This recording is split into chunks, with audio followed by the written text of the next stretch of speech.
James, thoughts on the performance? You went out there and obviously dominated this fight. Is that how you kind of expected things to go in this one? Yeah, I mean, Tom's tough. I always look for the finish, and I think if you guys have ever interviewed me before, everybody here knows that that I try to be exciting. I'm an entertainer. I'm not a fighter. I'm an entertainer. I come out and I try to entertain the crowd. I would much rather lose an exciting fight than win a boring one.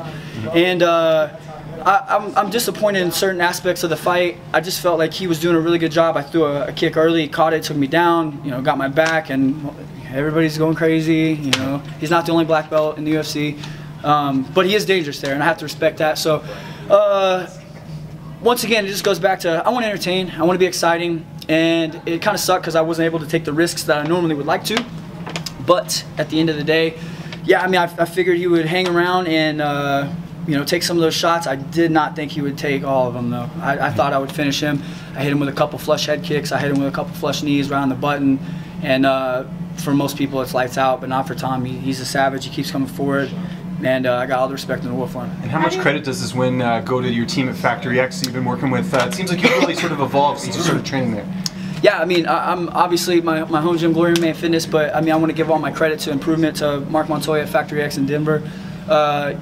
I think there's in the game of training, I think there's good training partners, and training partners are a dime a dozen. You can find good training partners, and you don't have to have somebody in the UFC to train with every day. And I think there's good coaches. I think good coaching is a dime a dozen, and I really do believe that. And I think where people are missing the mark is I think very rare is there's a diamond in the rough when you find good leadership.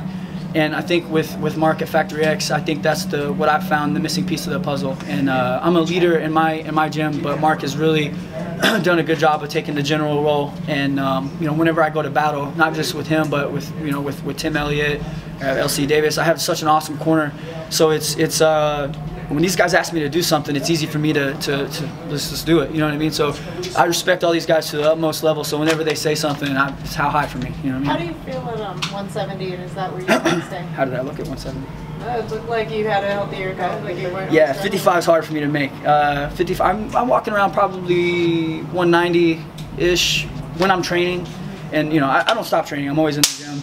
So you know, 190 is hard to make to 55. It takes probably 2 solid months, you know, 6 weeks tough. But I have my 12-year-old sister lives with me now. And I have a 2-year-old daughter, so my quality of life at home it's not there, you know. And you know, I really enjoy spending time with them. I want to be able to take them out to eat whenever I want.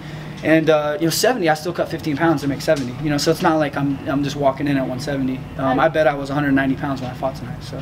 How excited was your family when you came back from the Ultimate Fighter? I mean, you've got quite a brood there. What's that been like for you emotionally? Yeah, it's tough. You know, it's. I said this before. The Ultimate Fighter is what you make of it. If you go on that show with a shitty attitude, and you don't have any goals set, you don't have any aspirations other than to win that show, you're going to lose. And I went in there with goals. I had multiple goals, and I know the best fighter doesn't always win that show. It's been proven time and time again. And the #1 pick and all that shit, that goes out the window. None of that matters there. That show is a different beast. And I was battling staph infection, which if you guys, you know, that I had staph infection when I fought Jesse. Didn't know about it. I was in the hospital the next day after fighting him. My eye was jacked. But these aren't excuses. This is the Ultimate Fighter. That's why it's such a beast. So, you know, I was happy to be home, and it's a different animal. You know what I mean? Being away from your family, no contact, no communication. You have to be headstrong. So I went in that show with goals and aspirations, regardless if I won or lost, and I'm definitely taking advantage of those. I'm getting a lot of opportunities. I'm getting a lot of exposure. I mean, look at you guys right here. You know what I mean? I don't think I've never seen a line like this ever, outside of any of my other wins. So my goal is accomplished. How does this work, James, as far as Reebok fights? Because you're not wearing Reebok. Does it count? Yeah. Hey, we had some fucking problems with that. We got it fixed though. They took care of me. So what did you do? What was the issue, and how did you fix it? Well, the issue is like when you're on the show, you're technically not a Reebok sponsored athlete. You're not really a UFC athlete yet. You know what I mean? So they sign you for a one-off. I was already on contract though, so the issue is they wanted me to wear the Ultimate Fighter stuff, which I was fine with, but I still want to get paid the Reebok money, which they made it right, and they said, hey, you'll still get your Reebok money. But that was for a small minute, that was not a problem, but it potentially could have been. But we nipped it in the bud. The UFC took care of me like they should have. So all the fights on the show, do they count? They do not count. But this one does? I don't even believe this one does, but I still get paid for I'm not sure about this one. I know the ones on the show, do not count. I'm 50-50 on this one. I'm not sure. Okay. But I know whenever I signed the contract, it basically said from filming. And they said, well, you're not going to get your Reebok money. I said, look, I signed a contract that basically says, hey, from start to end, this is way past filming. You know what I mean? We're in July. That was March 1 that we ended filming, I think. So they did the right thing. They took care of me. And I had heard, and correct me if I'm wrong, that you going on the show, I mean, you were the only active UFC fighter, was kind of like, you know, I don't know if the last hurrah is the right thing, but that you were starting to think about the next chapter of your career and you wanted to win. Who the fuck told you that? So is that inaccurate? No. Inaccurate. Yeah. Oh yeah. I'm sorry. So you're gonna keep going. Look, man. I'm a businessman, and I'm an entertainer. And as long as this sport is making me happy, this is I'm in a different position than a lot of these guys. I don't need to fight. And people say that's not a good thing. Blah blah. I don't give a shit what people say. I like to compete. I'm a competitor. I compete in business. I compete here. And as long as this is a good business venture for me, I'm going to keep fighting. I love to fight. I love to compete. I don't have any reason. I'm on a 3-fight win streak in the UFC. I don't have any reason to quit right now. If for some reason this stops being fun to me, I got no problem walking away from it yesterday. So I love to compete, and I'm still improving. I've been in this game for 11 years. I have over 50 fights, amateur and pro, and with Mark, we're still getting better every day. So, I mean, I don't see any reason for me to quit. I don't see any reason for me to even talk about it quite yet. Okay. This is a new weight class for you. Who do you want to fight next? Do you have in mind just being at 170 now? Yeah, it's kind of a talk for us. We were not really sure. 55 is difficult, man, and 70 it's not hard, but it's not easy either. So I don't really know. I think we're gonna try one at 170. And I talked to Sean and I said, hey man, like, give me some fun matchups. You know, don't give me some bullshit ass wrestler that's gonna try to land me. Give me fun. You know what I mean? Like, I'm an entertainer.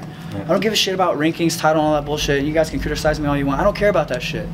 I want to make money and I want to entertain. Now, if that means me climbing up the ladder on the way, then let's do it. You know what I mean? But I want to be in fun fights. You know what I mean? And I hope I entertained tonight. I think I did. I hope I did my job. But it takes two to tango, ultimately. But I think we're going to try 170 and see what that looks like. If they can give us an exciting matchup, I'd love to do that. If not, then I'll make my way back to 155. The cut's a little bit easier now. When I was in the hospital for a couple weeks, I lost a lot of weight. I lost probably 15 pounds in there. So it made the cut a little bit easier. But you know, I should say my walk weight's a little bit lower. I haven't cut to 55 in almost 2 years though. So. Those two is 170 like Tango would think it'd be an exciting fight. Say it again. Who's two people that you think your style match up with for an exciting fight at 170? Man, that's your guys' job. Like I said, I just want to entertain, man. There's guys that I like to strike. I'm a black belt in jiu-jitsu. I know that people want to see striking though. You know what I mean? The majority of casual fans want to watch striking. So I've completely adapted my game to do that. You know, and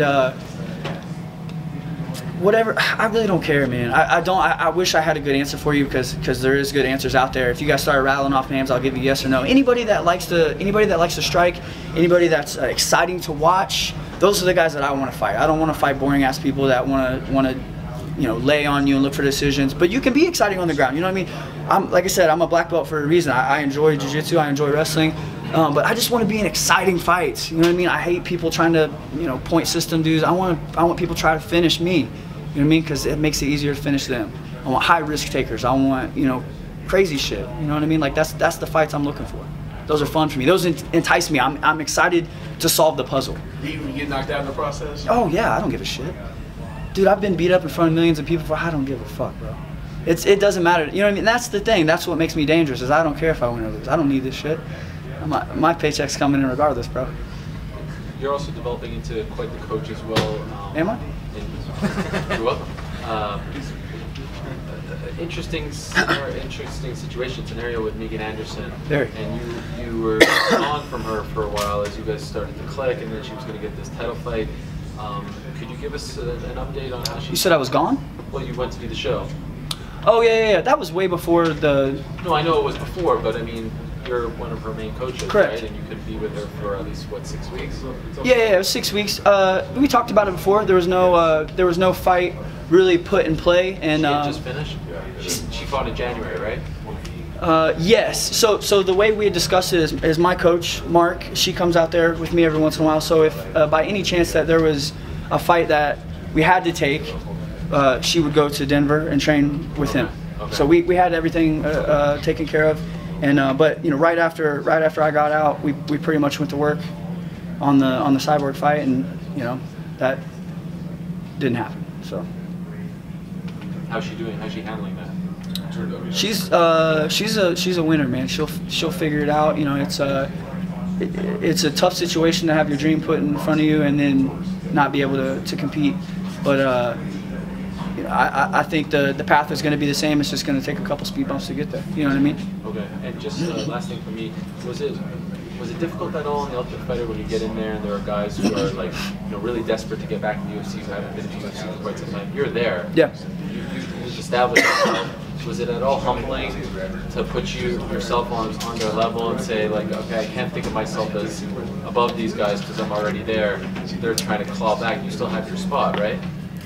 Yeah, that was the assumption that no matter, regardless of what happened, I had a spot. You know, that would be just stupid of me to do if anything. I wanted that to be very clear before I went in. You know, because like I said, that's the beast of the Ultimate Fighter. Is, you know what I mean? The best fighter on the show very rarely wins. You know what I mean? Like it happens for sure.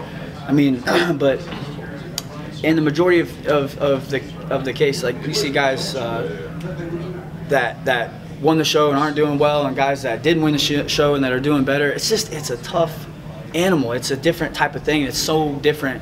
I mean, the whole process is completely flipped upside down. I mean, if you guys look at what happened tonight, so I have an opponent. You guys didn't know about it. I knew about it though. Opponent, set date, venue, training camp. You have everything planned out. To whereas on the show, it's the complete opposite of that. You don't know who you're fighting, when you're fighting. You could be potentially fighting somebody you're talking to and sleeping next to. You could be fighting a teammate, somebody else from the opposite team. You have no idea about anything. So it's just a completely different format, and it's much different than fighting out here. It just is. It's hard to explain. It's just different. I fought in front of 20 people before in regional shows, and I fought in front of X amount on the biggest shows that I fought on. Whatever. It's just different, man. It's just different. So. Yeah, it's a tough deal, that show. By the way, why'd they pick you of all the active fighters? Why were you the one? I picked them. You picked them? You asked them? Yeah. Oh, okay. So they weren't going to have an active fighter? No, they asked a lot of people. I was just the only one that chose to do it. Okay. It was something I wanted to do. I still had a chip on my shoulder from the last time. And, you know, it's people like, why'd you do it? It's a stupid move for you. I don't care what other people think, man. And I did it because I wanted to do it, and I feel like I missed out on that once-in-a-lifetime experience. And to answer your question, or to answer anybody's question, is why'd you do the show? It's because I wanted to.